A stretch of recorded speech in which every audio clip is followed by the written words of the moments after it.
गुरुवार का व्रत और कथा। सप्राचीन समय की बात है। किसी राज्य में एक बड़ा प्रतापी तथा दानी राजा राज्य करता था। वह प्रत्येक गुरुवार को व्रत रखता एवं भूखे और गरीबों को दान देकर पुण्य प्राप्त करता था, परंतु ये बात उसकी रानी को अच्छा नहीं लगता था। वह न तो व्रत करती थी और न ही किसी को एक भी पैसा दान में देती थी और राजा को भी ऐसा करने से मना करती थी। एक समय की बात है, राजा शिकार खेलने को वन को चले गए थे। घर पर रानी और दासी थी। उसी समय गुरु बृहस्पतिदेव साधु का रूप धारण कर राजा के दरवाजे पर भिक्षा मांगने को आए। साधु ने जब रानी से भिक्षा मांगी तो वह कहने लगी, हे साधु महाराज, मैं इस दान और पुण्य से तंग आ गई हूँ। आप कोई ऐसा उपाय बताएं जिससे कि सारा धन नष्ट हो जाए और मैं आराम से रह सकूं। बृहस्पति देव ने कहा, हे देवी, तुम बड़ी विचित्र हो। संतान और धन से कोई दुखी होता है।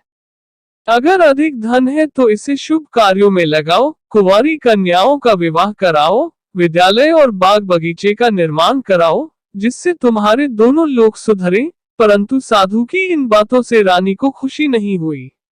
उसने कहा, मुझे ऐसे धन की आवश्यकता नहीं है जिसे मैं दान दूं और जिसे संभालने में मेरा सारा समय नष्ट हो जाए। तब साधु ने कहा, यदि तुम्हारी ऐसी इच्छा है तो मैं जैसा तुम्हें बताता हूँ तुम वैसा ही करना। बृहस्पतिवार के दिन तुम घर को गोबर से लीपना, अपने केशों को पीली मिट्टी से धोना, केशों को धोते समय स्नान करना, राजा से हजामत बनाने को कहना, भोजन में मांस मदिरा खाना, कपड़ा धोबी के यहाँ धुलने डालना। इस प्रकार 7 बृहस्पतिवार करने से तुम्हारा समस्त धन नष्ट हो जाएगा। इतना कहकर साधु रूपी बृहस्पति देव अंतर्ध्यान हो गए। साधु के कहे अनुसार करते हुए रानी को केवल 3 बृहस्पतिवार ही बीते थे कि उसकी समस्त धन संपत्ति नष्ट हो गई। भोजन के लिए राजा का परिवार तरसने लगा।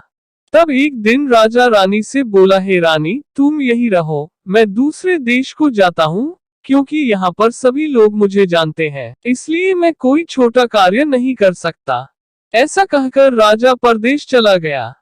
वहां वह जंगल से लकड़ी काट कर लाता और शहर में बेचता।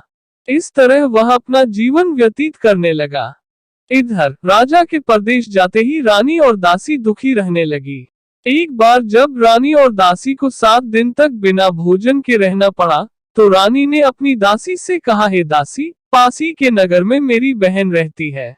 वह बड़ी धनवान है। तू उसके पास जा और कुछ ले आ ताकि थोड़ा बहुत गुजर बसर हो जाए। दासी रानी के बहन के पास गई।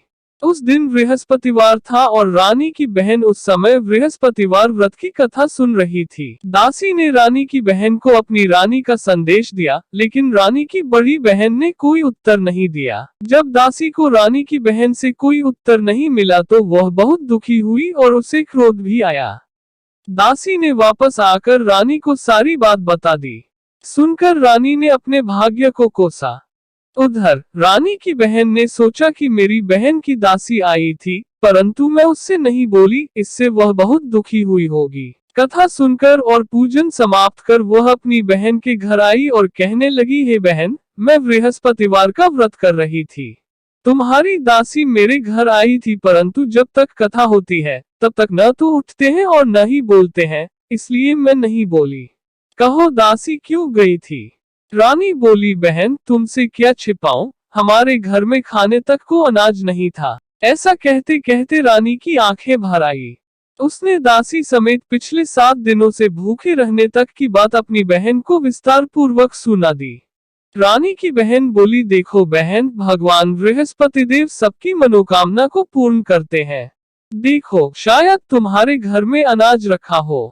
पहले तो रानी को विश्वास नहीं हुआ, पर बहन के आग्रह करने पर उसने अपनी दासी को अंदर भेजा तो उसे सचमुच अनाज से भरा एक घड़ा मिल गया। ये देखकर दासी को बड़ी हैरानी हुई। दासी रानी से कहने लगी, हे रानी, जब हमको भोजन नहीं मिलता तो हम व्रत ही तो करते हैं, इसलिए क्यों न इनसे व्रत और कथा की विधि पूछ ली जाए ताकि हम भी व्रत कर सके। तब रानी ने अपनी बहन से बृहस्पतिवार व्रत के बारे में पूछा। उसकी बहन ने बताया, बृहस्पतिवार के व्रत में चने की दाल और मुनक्का से विष्णु भगवान का केले की जड़ में पूजन करें तथा दीपक जलाएं, व्रत कथा सुने और पीला भोजन ही करें। इससे बृहस्पति देव प्रसन्न होते हैं। व्रत और पूजन विधि बतलाकर रानी की बहन अपने घर को लौट गई। 7वें रोज बाद जब गुरुवार आया तो रानी और दासी ने निश्चय अनुसार व्रत रखा। गुड़साल में जाकर चना और गुड़ बीन लाए और फिर उसकी दाल से केले की जड़ तथा विष्णु भगवान का पूजन किया। अब पीला भोजन कहां से आए, इस बात को लेकर दोनों बहुत दुखी थे। चूंकि उन्होंने व्रत रखा था इसलिए गुरुदेव उन पर प्रसन्न थे। इसलिए वे एक साधारण व्यक्ति का रूप धारण कर 2 थालों में सुंदर पीला भोजन दासी को दे गए। भोजन पाकर दासी प्रसन्न हुई और फिर रानी के साथ मिलकर भोजन ग्रहण किया। उसके बाद वे सभी गुरुवार को व्रत और पूजन करने लगी। बृहस्पति भगवान की कृपा से उनके पास फिर से धन संपत्ति हो गया, परंतु रानी फिर से पहले की तरह आलस्य करने लगी। तब दासी बोली, देखो रानी, तुम पहले भी इस प्रकार आलस्य करती थी, तुम्हें धन रखने में कष्ट होता था, इस कारण सभी धन नष्ट हो गया और अब जब भगवान गुरुदेव की कृपा से धन मिला है तो तुम्हें फिर से आलस्य होता है। बड़ी मुसीबतों के बाद हमने ये धन पाया है, इसलिए हमें दान पुण्य करना चाहिए, भूखे मनुष्यों को भोजन कराना चाहिए और धन को शुभ कार्यों में खर्च करना चाहिए, जिससे तुम्हारे कुल का यश बढ़ेगा, स्वर्ग की प्राप्ति हो और पितर प्रसन्न हो। दासी की बात मानकर रानी अपना धन शुभ कार्यों में खर्च करने लगी, जिससे पूरे नगर में उसका यश फैलने लगा।